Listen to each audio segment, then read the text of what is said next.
Africa, 11.5 million square miles in extent, may well be said to be the continent of the future. On the west coast, once considered the white man's grave, is Nigeria, soon to become self-governing within the Commonwealth. Nigeria is divided into 3 regions. The largest, the northern, came under the protection of the British Crown as recently as 1900.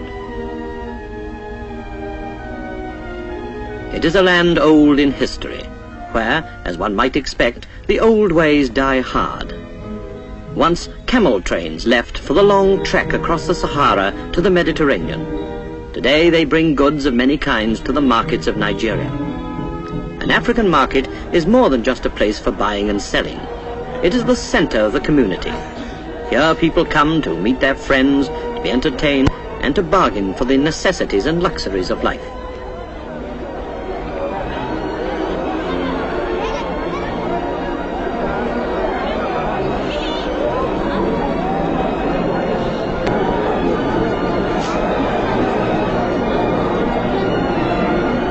There are snake charmers to watch, an age-honored pastime which never seems to pall.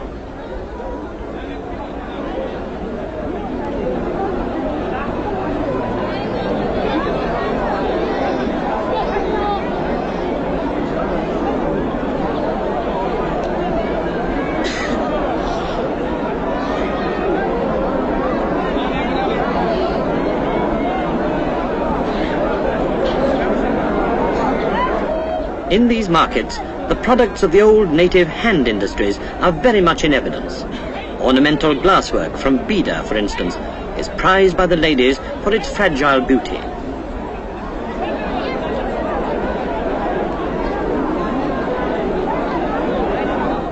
For centuries, this ancient skill has been passed from generation to generation of craftsmen. True 20th century bottles today supply much of the raw material.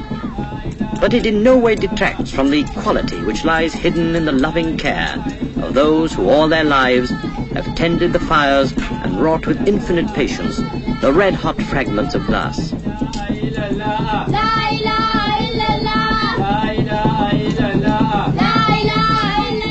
Ornamental brasswork is another trade carried on in Bida, not to be confused with Bida in India, which is also famous for similar work.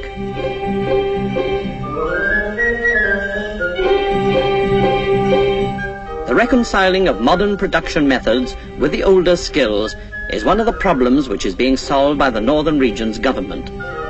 It is mainly a problem of time and education. Many of the old village potters, for instance, know nothing of modern tools. Even the elementary wheel is unknown to them. For long centuries, they have fashioned round pots like this, without mechanical aids of any kind. Now, in order to keep alive and foster the making of fine pottery, the government has set up a training center at Abuja in the Niger province. Preference is given as students to the traditional native potters, and exhibitions of Abuja's work have been held in many world capitals. There are examples of it in the British Museum.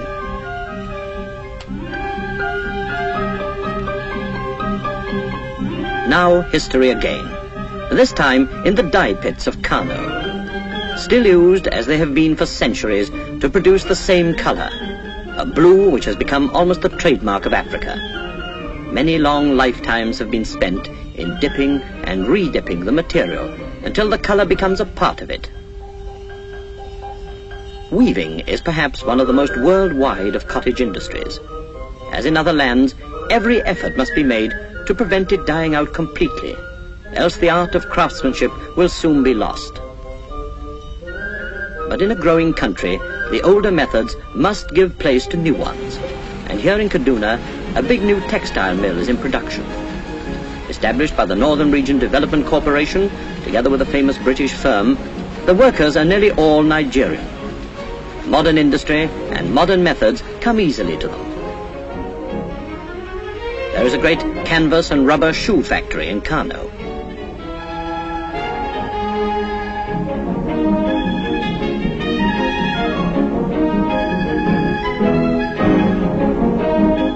Homegrown rubber from western Nigeria is used, and many thousands of pairs are turned out every month. The Northern Region now cans her own food. A tinned meal, that product peculiar to modern civilization, is growing in popularity as the speed of life increases. The trend is worldwide, and Nigeria is no exception. In every branch of industry, more modern methods are being employed to keep pace with the times, and that goes for fizzy, non-alcoholic drinks. Mechanized industry is rapidly becoming more and more a part of modern Nigeria. New plants are springing up everywhere. Everything from peppermint sweets, made and wrapped by the latest machinery, to luxury articles like cosmetics, are being turned out by northern factories in ever-growing quantities. But groundnuts remain the greatest single industry of the region, supplying both home and export markets. Big new crushing mills extract the oil.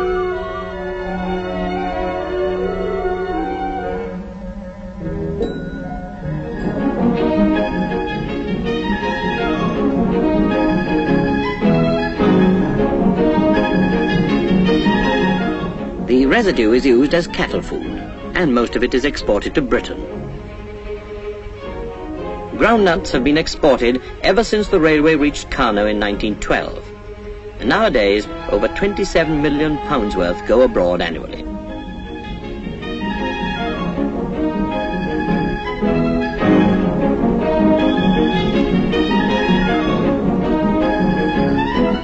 There are considerable tin reserves in the Jos area, the highest point of the region, and modern open-cast methods are used to mine it. Nigeria is also the world's largest producer of another mineral, columbite, which is used for steel hardening.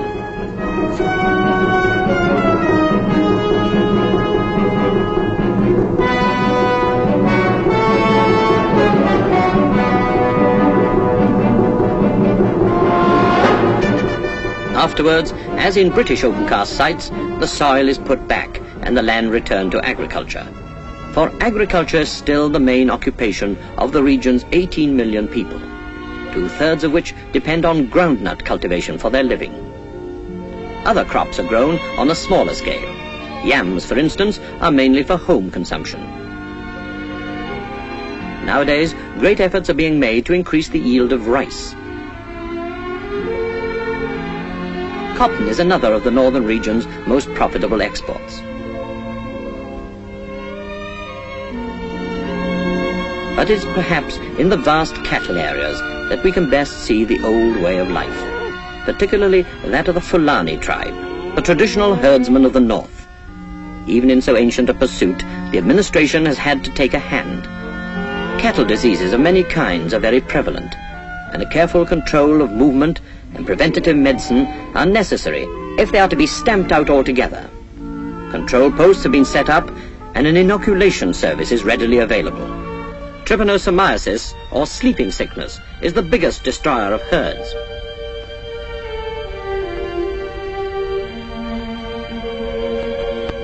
The same disease attacks human beings as well, and the Ministry of Health operates special clinics for its prevention and cure. The people are also being taught how to control the infection carrier, the tsetse fly.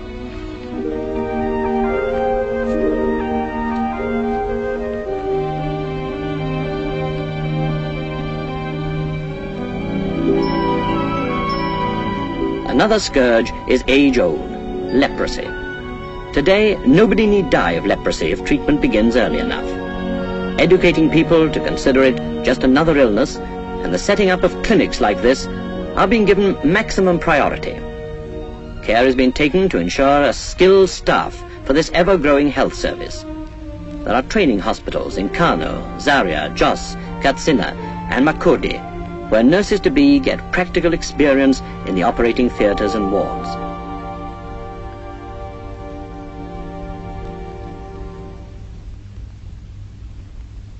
The northern region is very aware of the fact that better health for young and old alike is of the highest importance to Nigeria's progress.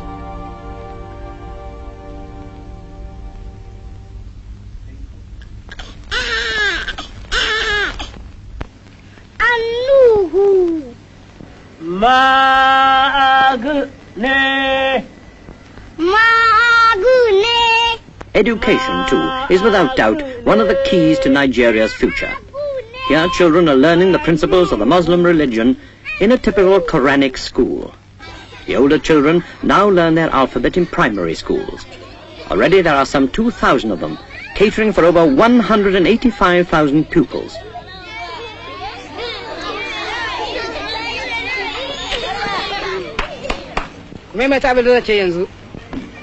A, B, C. A over x minus 3 plus B over x minus 3 squared plus C over x. Higher education is provided in the colleges. This one is at Zaria. Throughout the region, schools of many kinds covering many subjects have been opened. For the people are well aware that self-government will carry many responsibilities, and only a well-learned community can hope to make progress in single competition with other lands. Female education, too, is becoming more general, and girls now have the opportunity to learn a wide range of subjects previously denied to them.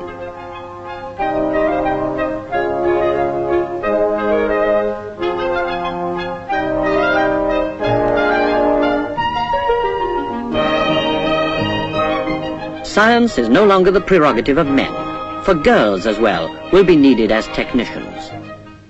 Already more and more jobs are being filled by Nigerians, which in the past they have not been fitted to undertake.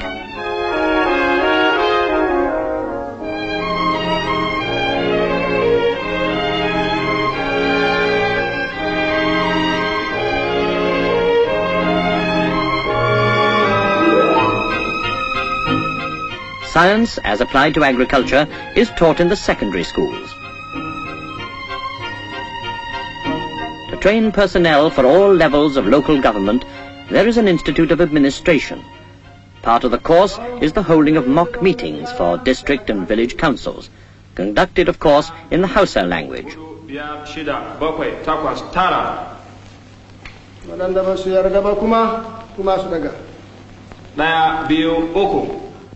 The Institute plays an important part in the drive to Nigerianize the regional government.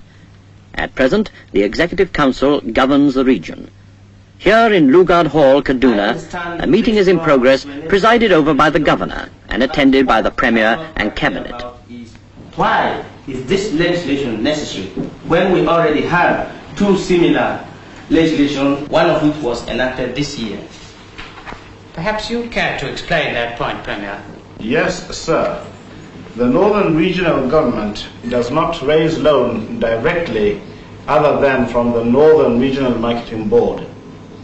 Our previous legislation did not give us power to raise loan from the Federation, and that is why this law is necessary. The more local functions of government are carried out by councils. The natural ruler of the area presides, in this case, the Sultan of Sokoto. Again, the proceedings are in Hausa.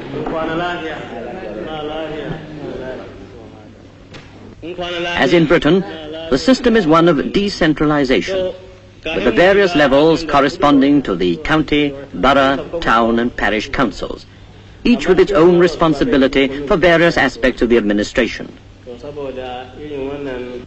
Here, for instance, is a district council in session. The members are nominated by popular vote in the villages and hamlets.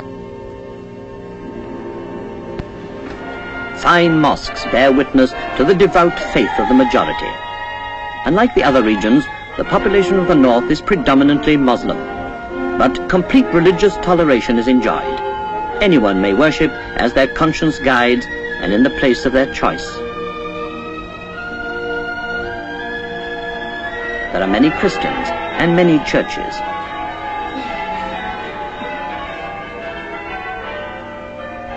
Northern Nigeria is a land of tradition and pageantry, of strange instruments and sinuous dances.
It is a land, too, where sport of all kinds is enjoyed to the full.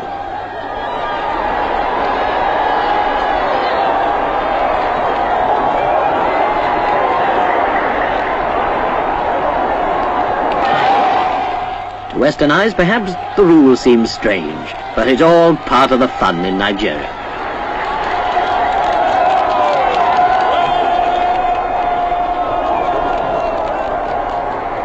The north is the land of great horsemen. Whether on the polo field, on the wide plains, on the racecourse, one of the great festivals. Throughout the ages, the horse has been to northerners a means of sport, of living, and of pageantry. And nowhere can that be seen to better advantage than at this Sala at Katsina. The Emir rides in magnificent procession to the show, which is a smaller edition of the Durbar staged for Her Majesty the Queen.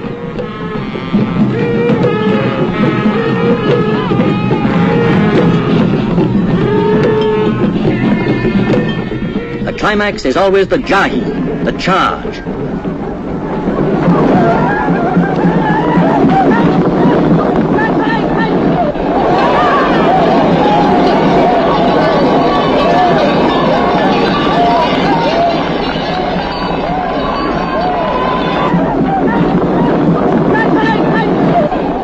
This is the old Nigeria, as the horsemen pay tribute to their emir, symbolic of old undying traditions of loyalty and service. But above all, the Nigerians are a river people. Their history has been shaped and their country named by the waters which traverse the land. The Niger and its great tributary, the Benue, have through long ages been trade route and lifeline, as well as a means of competition and sport. There is nothing a Nigerian likes better than a regatta, like this one at Pategi.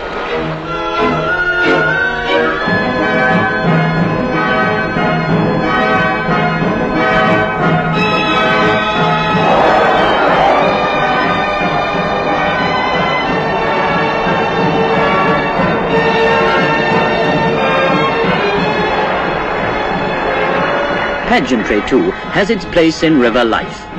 There can be no gayer sight than the parade of decorated craft. It is almost as if the people were paying tribute to the great rivers which have opened up their country.